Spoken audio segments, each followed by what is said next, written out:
Okay, this is my audience. 1, 2, 3, 4, 5 people.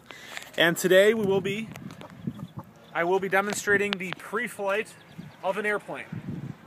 So to start, we want to begin on the outside, and we're going to go counterclockwise around the airplane to ensure that everything is in working order.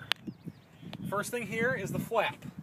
Now flaps help us descend at a faster rate at a slower airspeed. What we're ensuring here is that the flap is secure and that it isn't moving too much. Now moving on, next we have what's called an aileron. The aileron moves up and down, and the other aileron will move in the opposite direction. What the aileron does is controls the bank of the airplane in flight.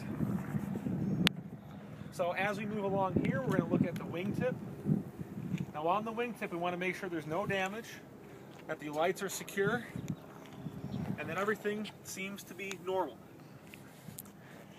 On the leading edge of the wing, we're going to be doing the same thing. We'll be looking to make sure that there's no dents or cracks, no serious damage. All the rivets appear to be in the right place. Okay. Now here underneath the wing we have a tie down that's securing the airplane in place. What we'll do is we'll remove this tie down for flight. As we continue to move along here, we will look in the gas tank.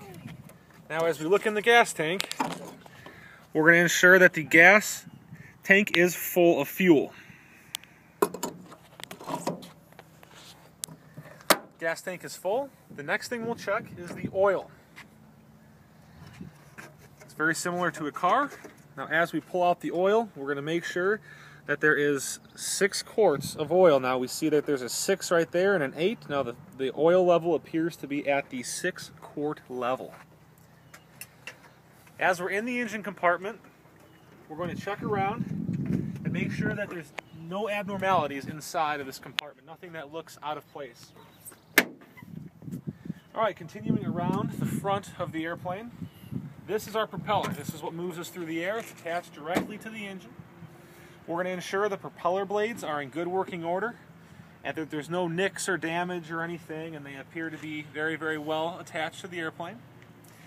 We'll also look in the air inlets here to ensure there are no birds nesting, which can happen sometimes. Continuing around the airplane, we'll come underneath now.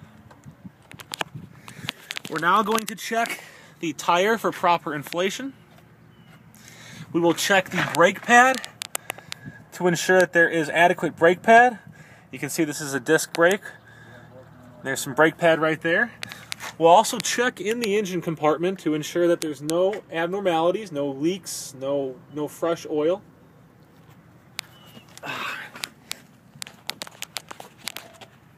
Now after checking underneath the airplane, on the right side, we'll continue along. Again, we're checking for general condition, making sure that everything is in working order. All the rivets are here. Everything looks very, very nice. The next we'll check is the battery vent. Now the battery is located in the nose of this airplane. This battery vent allows for air to go into the nose and cool the battery. Continuing around the nose of the airplane, we have a air inlet here. This is for the heater or for general air. We're just going to make sure that it is unblocked. There is some water in there because it must have rained. All right, around the nose here we also have the landing lights on the left and the right side. We're going to ensure that the lenses are secure, and we'll also check the lights before we go flying. This is our nose gear. We'll check the nose gear for proper inflation, and we'll also check the compartment of the nose gear to ensure that there is nothing blocking the gear's ability to retract. All right, continuing around the nose, what's the next thing we do? We check the oil. Good, very good. And how many quarts of oil do we want to have? 6. Well, it looks like here we have 6 quarts of oil. Perfect. All right, we'll look around and ensure that there is no abnormalities inside of this engine compartment either. And we'll close the... All right. continuing around the airplane, we now have, this is called the what, everyone? What is this called? The propeller. Propeller. Good, okay, the propeller. What are we checking on the propeller?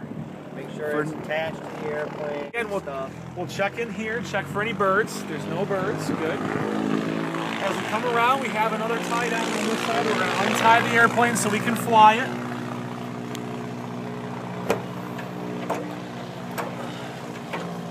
All right, while we're under here, we'll check the gear. Make sure that the tire has pressure. All right, looks pretty good. All right, now we're on the fuel tank. We're gonna check the fuel tank. How much fuel should the fuel tank have? Full. Full fuel. It does have full fuel here. As we continue along the front of the wing, make sure that there's no nicks or cuts or damage. Everything looks to be in order. Now here we have these two indicators that help us indicate when the wing is stalled, and that's a whole other subject in itself. We want to make sure that these move freely, and they do. All right, still looking for any damage, any problems with the wing. Now we're on the wing tip. We'll make sure that the lights are secure and attached. There's no damage on the wing tip. Now, what's this called? Aileron. What does the aileron do? Helps the airplane roll. Good, very good. So we're making sure that the aileron is free and clear. It moves very, very easily, okay? Continuing on, checking for any damage. We now have, this is called what? The flap. Flaps, very good, very good. The flap, make sure the flap doesn't retract at all. The flap is secure in place. All right. As we get here, this is what's called the empennage, the tail of the airplane. We're doing the same thing as we were earlier. We're looking for any damage, make sure that there's no problems on the empennage of the airplane. Now, one thing we also check on this side of the airplane is the emergency exit. Now, the window here actually will come out, and the emergency exit needs to be secure.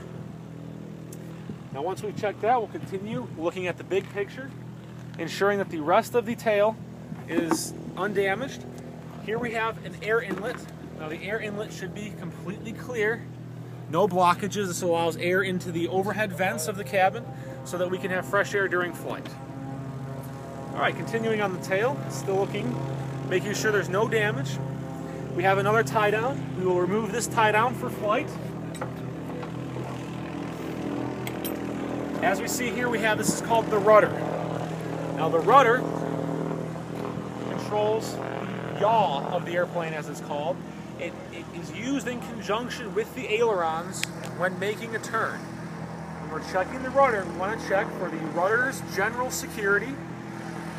We'll check the trim tab here, ensure that the trim tab is secure to the rudder. Now this trim tab relieves the control pressures of the rudder in flight. Also, we'll check in any of these holes here to ensure there's no birds nesting, no foreign objects. We then have what's called the stabilator. The stabilator is just like an elevator in a building. It makes the airplane go up and down. So what we'll do is we'll check to make sure that the stabilator is moving freely up and down. And again, this is also called a trim tab. The trim tab helps relieve the control pressures in flight of the stabilator. Looks like it's moving pretty free. No damage, and there's no indication of a malfunction on the stabilator. All right. Back to the tail, we're going to check the right side now. We can see that there may be some birds nesting in this area, but we've checked. There is no birds in this case. We'll continue checking. Now, as we move up, we're also going to check the security of the antennas of the airplane. Now, this is a navigation antenna. We use it for navigating. This antenna here is called an emergency locator.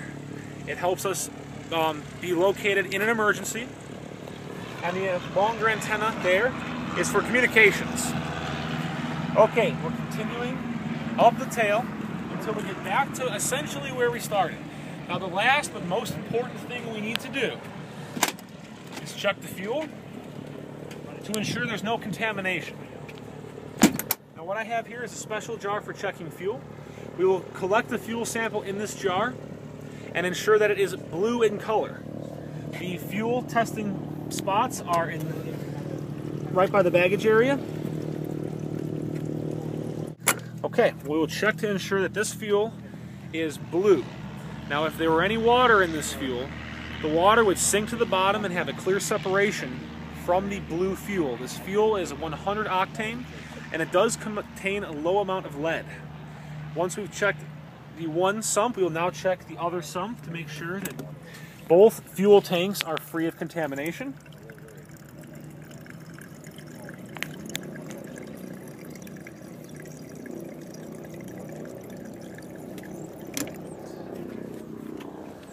All right, looks like the fuel is free of any contamination. There's no water, and there's no additional contamination in the fuel. Now we'll return this to the fuel tank in just a moment, and that is pre-flight of an airplane.